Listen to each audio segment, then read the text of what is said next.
Hello, everyone. Welcome to Developing Palettes. I'm Aaron Loomis coming to you from the Drew Estate Studio, and today I am joined by two different reviewers.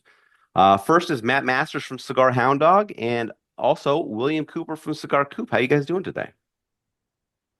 Hey, Aaron. Doing great, man. Yeah, Great to see you guys. Yeah. absolutely. Yeah, glad to be both of you guys and excited to do this. I haven't done this, so I'm pretty excited. Watched Yeah. enough of these, yeah.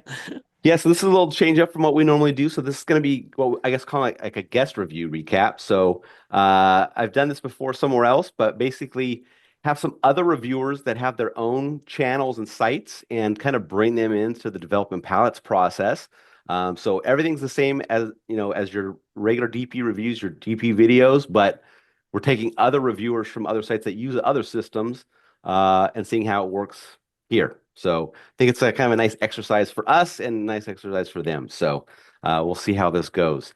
So we're going to start out kicking off with our review today is we are talking about the AJ Fernandez New World Navegante. And Coop, you could tell me now, are they calling this now the Oscuro version because they have all the other iterations that came out after this? Yes, so this was Okay. originally just called New World, and when the Connecticut and some of the others came out, they branded it Oscuro. And I don't think they're calling it Navigante for the Okay. size anymore. They're going to just like Robusto and like traditional size names, I think. I think so, yeah. I mean, Yeah. it's funny because when I reviewed this 10 years ago on my site, it was the sizes were all those names like Navigante and all that Yeah. they had. Yeah. So Yeah. I think looking at the AJ side, I think they were using just regular Vitola names. So, but Hmm. we'll stick with Mm. what it was. So, it's a Robusto Extra 5.5 inch by 55. Comes out of the Tabacalera AJ Fernandez factory in Nicaragua. Wrappers from Nicaragua, binder is Nicaraguan Jalapa, filler is Nicaraguan Ometepe, Condega, and Esteli. Blended by AJ Fernandez. Price point is $8.40. And the cigar was originally released in April of 2015. So with all Wow. that out of the way, Matt, what was your overall experience like with this cigar? I was I was genuinely and pleasantly surprised because like when these came out, I remember taste change over time, but Yeah. like when these came out, these were pepper bombs from what I remember. The cigar that I had for this review was not too peppery. And I have an adverse reaction to strong pepper. This cigar did not do that. It was really good. I was very surprised by how good this cigar was. Not there was some it's an AJ, so there's got to be some pepper, but Yeah. it didn't blow up my nose. Um, uh, there was a baker's chocolate and walnut were the two main tones at the very beginning, and then it transitioned to like just become more like heavier of a profile in the second, third, and it was I I gotta say like I was when I saw the cigars that you sent, like this was the one that I was like the most dubious of. I was like, crap, Yeah. this thing's gonna kill me. But it ended up being a very good cigar. And I love this size too, 5.5 by 55, right? Yep. Yep. I I like anything that's like a Torbusto, like Yeah. around the middle of a Toro and a Robusto. I Yep. love that size. And this thing just it hit the spot. And they're cheap. They're what's the MSRP on this? 840. 8 foot. I mean, today's day and age, that's Yep. that's a cheaper cigar, you Yep. know. And I was pleasantly surprised, and this is definitely one I would try again. Nice. So very good. Yep. All right, Will, how about you? It had been a while since I lit up a New World, and this cigar, it opened up with notes of like coffee bean, cocoa, cedar, earth, and white pepper. Early on, I thought the coffee bean and cedar notes kind of became primary. The retrohale gave you a little more pepper, but like Matt said, it wasn't overly peppery. Yeah. This kind of continued through the second, third. I think it became again more that coffee bean and a little more earthy as far as things go. As the cigar progressed, I thought some of the sweetness that was present diminished. So it was a little sweeter at the beginning, less sweet as it progressed. And at the same time, I thought it had a little bit of a pop. So I mean, I think the strength level was at a medium to full throughout the smoking experience. The body was mostly medium to full, but that last third actually was giving me those full body notes on the palate. Nice.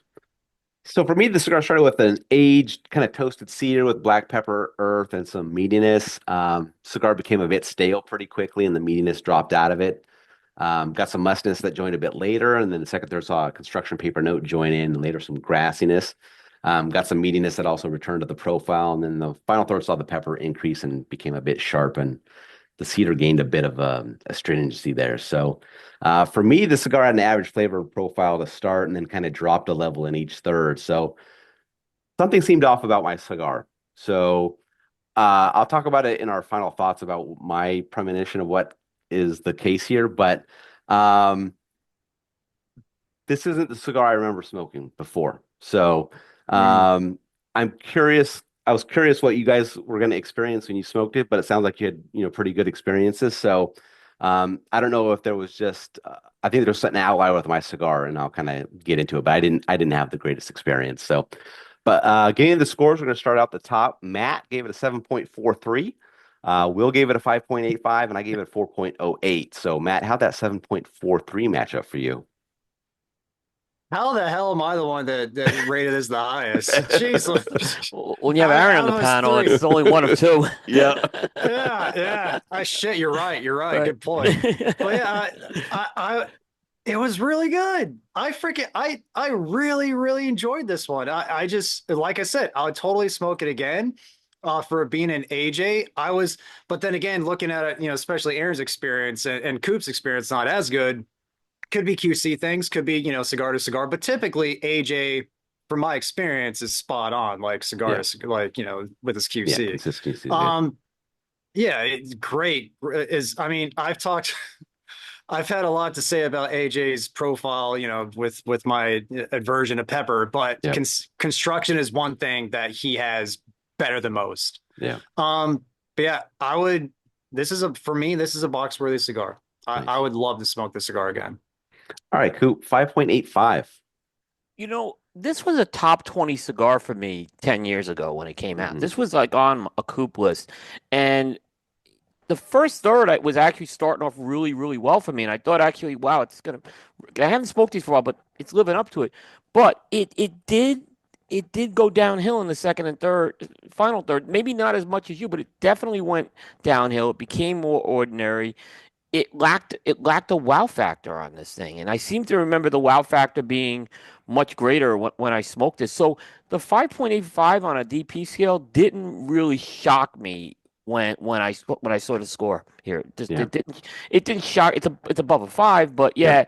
yeah, didn't shock me. This probably would have been closer to Matt if I had done this 10 years ago. Yeah. Yeah. My 408 matches up well. Really not a good flavor profile. I mean, it started average, just kind of dropped a level each third, and construction wasn't bad. A little bit of wavy burn, a little bit of, I think my draw was a little loose, but nothing a big deal, but definitely something off with my cigars, so that matches up well. But let's get into the final thoughts. I'm going to share my thoughts on why I think our experiences were what they were. So this is a cigar that was released in 2015. I bought these cigars in October. We're recording this in December, so um, not far off. They hadn't been sitting in my humidor for any amount of time. But I do think these are really old stock from the retailer. So I can't Yeah. tell you how long it's been because you just don't have that visibility. And that could occur when you're, browsing the humidor at your local shop or whatever.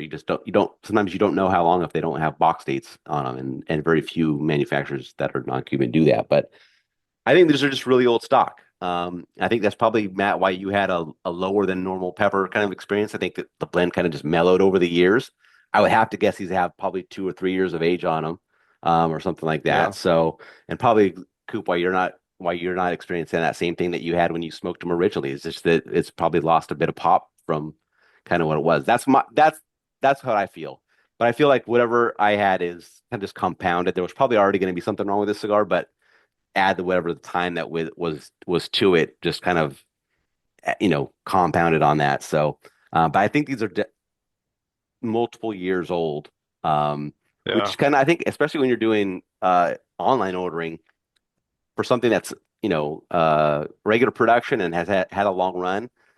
You probably don't know what you're getting. You could be getting cigars from the original release if the retailer had it, which could be Yeah. almost 10 years at this point. So that's my thoughts on kind of how this shook out the way it did. When Yeah. when Wait, you I go was ahead, Matt. Go ahead, Matt.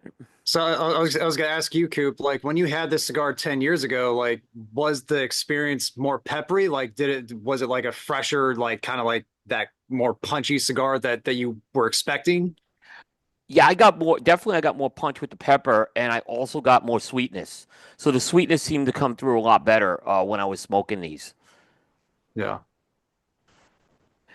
Aaron, did the bot did on the UPC? I forget. Did it say Navegante on it? Yes. I think so. If they renamed, I don't know when they did the rename. So we Yeah. that's the question. I don't know the answer to on that. Yeah. If they renamed it, it was pretty quiet.